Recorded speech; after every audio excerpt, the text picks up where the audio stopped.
So in this video we are going to discuss about neutralization of acids and bases. Okay, this is very important video from the exam point of view because most of the question come from these topics. Okay, that what is the application of neutralization reaction. इससे पहले हमने देखा था कि जब acid और base react करते हैं तो उस रिएक्शन को हम न्यूट्रलाइजेशन रिएक्शन बोलते हैं. ऐसा क्यों? क्योंकि जब भी एसिड और बेस एक दूसरे से रिएक्ट करते हैं वो उन दोनों जब रिएक्ट करते हैं तब एक दूसरे की प्रॉपर्टी उनकी न्यूट्रलाइज हो जाती है. ठीक है ना. एसिड की एक प्रॉपर्टी होती है, बेस की कुछ प्रॉपर्टी होती है. उन दोनों एक दूसरे की प्रॉपर्टी को न्यूट्रलाइज कर देते हैं. Okay, acids get nullified with bases. Acids जो होता है वो थोड़ा सा बेसिस के साथ नलीफाई हो जाता है, मतलब न्यूट्रलाइज हो जाता है. ठीक है ना. अर्हेनियस ने कहा था न्यूट्रलाइजेशन रिएक्शन के बारे में कि न्यूट्रलाइजेशन ऐसा एक रिएक्शन जिसमें H+ और OH- मिलते हैं, जिसकी वजह से H और OH मिलके एक दूसरे की प्रॉपर्टी को फेड कर देते हैं और अल्टीमेटली वाटर बनाते हैं. ओके, अब देखते हैं कि जो जितना हमने पढ़ा है कि न्यूट्रलाइजेशन रिएक्शन होता है, लेकिन आपको पता नहीं होगा ये हमारे डेली लाइफ में बहुत ज़्यादा काम आता है और इस रिएक्शन को यूज़ करके बहुत सारे डेवलपमेंट हुए हैं सोसाइटी में. ठीक है ना. तो एक एक करके देखते हैं. सबसे पहले आता है पर्सन सफरिंग फ्रॉम एसिडिटी. जब भी आप आसपास देखते हैं, जब भी एसिडिटी की प्रॉब्लम होती है तब हम क्या देते हैं उसे? बेस, कुछ ना कुछ बेस देते हैं. आपको पता नहीं होगा लेकिन आप बेस देते हैं. तो एसिडिटी होता क्या एक्चुअली? एसिडिटी तब होता है जब आपके स्टमक में, आप जानते हैं सबके स्टमक में HCl रिलीज होता है, जिसकी वजह से जो भी हम फूड लेते हैं वो डाइजेस्ट होता है. तो HCl क्या होता है? जब ज़्यादा क्वांटिटी में रिलीज होती है हमारे स्टमक में तब हमें एसिडिटी होती है. ओके, और उसको नलीफाई करने के लिए हम एसिड को अपोजिट क्या होता है जो उसको काट सकता है? बेस होता है. तो हम क्या करते हैं, जैसे इनो लेते हैं, कभी कभी सोडा लेते हैं, तो ये इनो सोडा ये सारी क्या चीज़ें होती हैं? ये होती हैं बेसिस. ठीक है ना. अब जनरली क्या होता है, हम क्या लेते हैं? एंटासिड्स.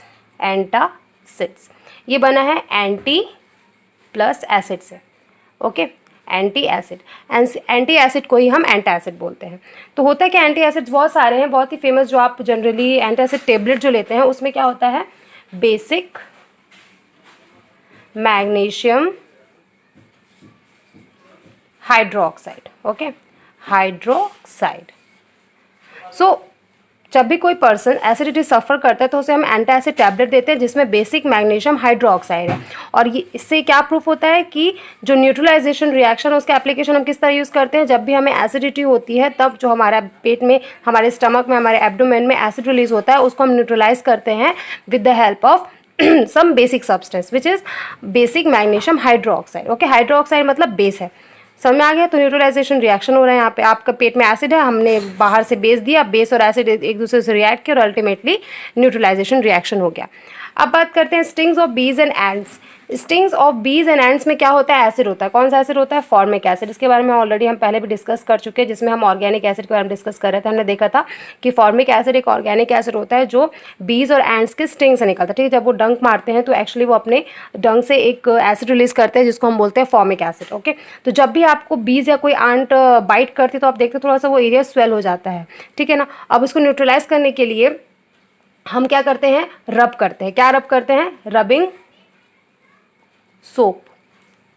कोई भी साबुन होता है, डिटर्जेंट साबुन जो भी होता है, उसको आप रब करते हैं उस एरिया के ऊपर. ऐसा क्यों करते हैं? ऑब्वियसली सोप क्या है? सोप एक बेस होता है.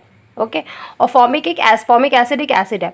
एसिड और बेस का रिएक्ट कराओगे तो क्या होगा? न्यूट्रलाइज हो जाएगा. ठीक है ना. इसीलिए जब भी स्टिंग्स बीज और एंड्स की स्टिंग होती है तब वो फॉर्मिक एसिड रिलीज करता है और उसके अपोजिट में हम उसको रबिंग सोप से थोड़ा सा उसको रब करते हैं वहाँ पे, जिसकी वजह से उनके बीच में रिएक्शन होता है और न्यूट्रलाइजेशन होने की वजह से एसिड का जो भी इफेक्ट होता है आपकी बॉडी में वो न्यूट्रलाइज हो जाता है. Okay, so next one is acidic soil. Acidic soil क्या होता है? जब सॉइल, जो किसान होते हैं उनके खेतों में जब सॉइल जो होता है उसमें ज़्यादा एसिड होता है तब वो क्या करता है? ज़्यादा फर्टाइल नहीं होता. अगर सॉइल में बहुत ज़्यादा एसिड है, बहुत ज़्यादा एसिडिक सॉइल है, तब देखेंगे आप कि क्रॉप ठीक से ग्रो नहीं करते हैं. ठीक है ना. तो जनरली फार्मर क्या करते हैं? अब एसिड का अपोजिट बेस, तो इस टाइम हम कौन सा बेस यूज़ करेंगे? Slaked lime. Okay, slaked lime का साइंटिफिक नाम क्या है? केमिकल नाम calcium hydro oxide. Okay, calcium hydroxide. ऐसा क्यों? क्योंकि स्लेक्ड लाइम एक बेस है और एसिडिक सॉइल में बहुत ज़्यादा एसिड है. जब एसिड और बेस एक दूसरे से मिलते हैं तो न्यूट्रलाइजेशन रिएक्शन होता है और अल्टीमेटली सॉइल की एसिडिटी थोड़ी कम हो जाती है और वो सॉइल थोड़ी फर्टाइल बन जाती है. ओके, अब नेक्स्ट आता है एस्ट्रोनॉट्स एंड सबमरीनर. होता क्या है? ये बहुत ज़्यादा इंपॉर्टेंट है, ध्यान रखने की बात है। जो एस्ट्रोनॉट्स होते हैं और सबमरीनर्स होते हैं, जब जैसे मान लीजिए एस्ट्रोनॉट कहाँ जाता है, स्पेस में जाता है, और सबमरीनर कहाँ जाते हैं, वाटर के अंदर जाते हैं।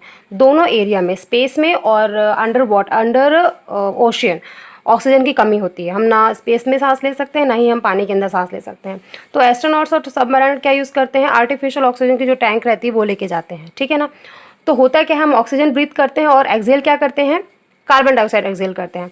अब मान लीजिए ऐसी कोई कंडीशन होती है, आप किसी एक रूम में हैं, ऑक्सीजन का कोई सोर्स नहीं है, सिर्फ आपको एक टैंक दे दिया गया है, आप उससे ऑक्सीजन ब्रीथ कर रहे हैं और कंटिन्यूसली आप कार्बन डाइऑक्साइड रिलीज कर रहे हैं, ठीक है ना। हम जानते हैं कार्बन डाइऑक्साइड हमारे लिए बहुत ज़्यादा हार्मफुल होता है, ठीक है ना। तो होता क्या है, अब कंटिन्यूसली अगर कार्बन डाइऑक्साइड रिलीज हो रहा है तो ऑब्वियसली वो एक तरह का आपके अंदर इफेक्ट पैदा करेगा, जो कि आपके लिए बहुत ज़्यादा हार्मफुल हो सकता है, ठीक है ना। और कार्बन डाइऑक्साइड अगर कार्बन डाइऑक्साइड का एक्चुअली एसिडिक कैरेक्टर होता है, ओके।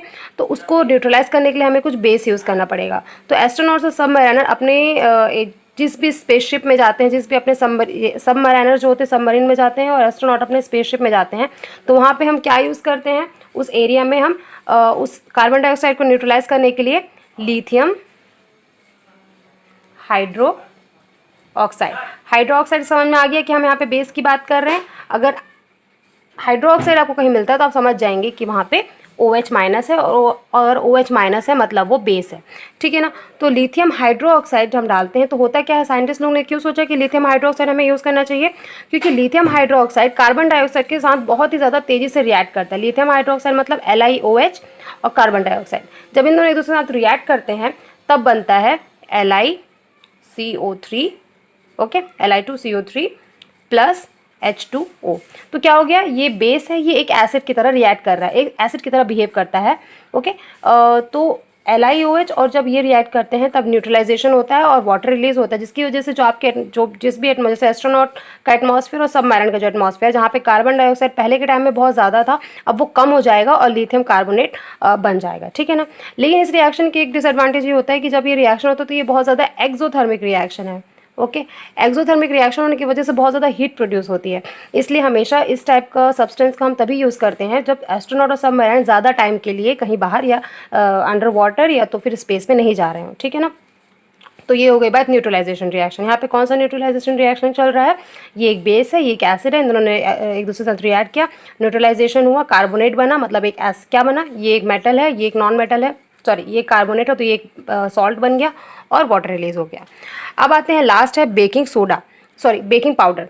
बेकिंग पाउडर में आपको पता होना चाहिए, अभी आगे चल के हम बेकिंग पाउडर के बारे में और डिटेल से डिस्कस करेंगे। बेकिंग पाउडर में दो चीज़ें होती हैं, एक होता है आपका सोडियम हाइड्रोजन कार्बोनेट या सोडियम बाइकार्बोनेट NaHCO3, ये एक बेस है, ओके।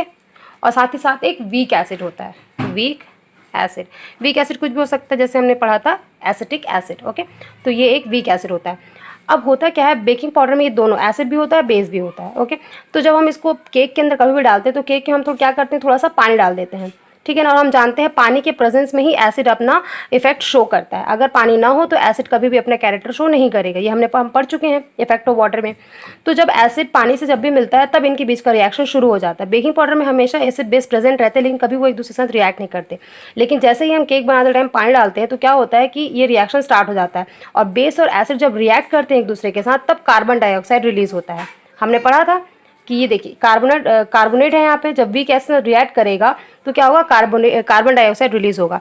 ये जो कार्बन डाइऑक्साइड रिलीज होता है, जिसकी वजह से कार्बन डाइऑक्साइड रिलीज होने की वजह से ही केक स्पंजी बनता है, ठीक है ना। एक बार और समझते हैं, होता क्या है कि देखिए बेकिंग पाउडर में बेस भी होता है, एसिड भी होता है। बेस कौन सा होता है, सोडियम हाइड्रोजन कार्बोनेट या सोडियम बाइकार्बोनेट, और वीक एसिड हो सकता है, वीक एसिड कोई भी हो सकता है। हमने यहाँ पे एसिडिक एसिड की बात की, CH3COOH।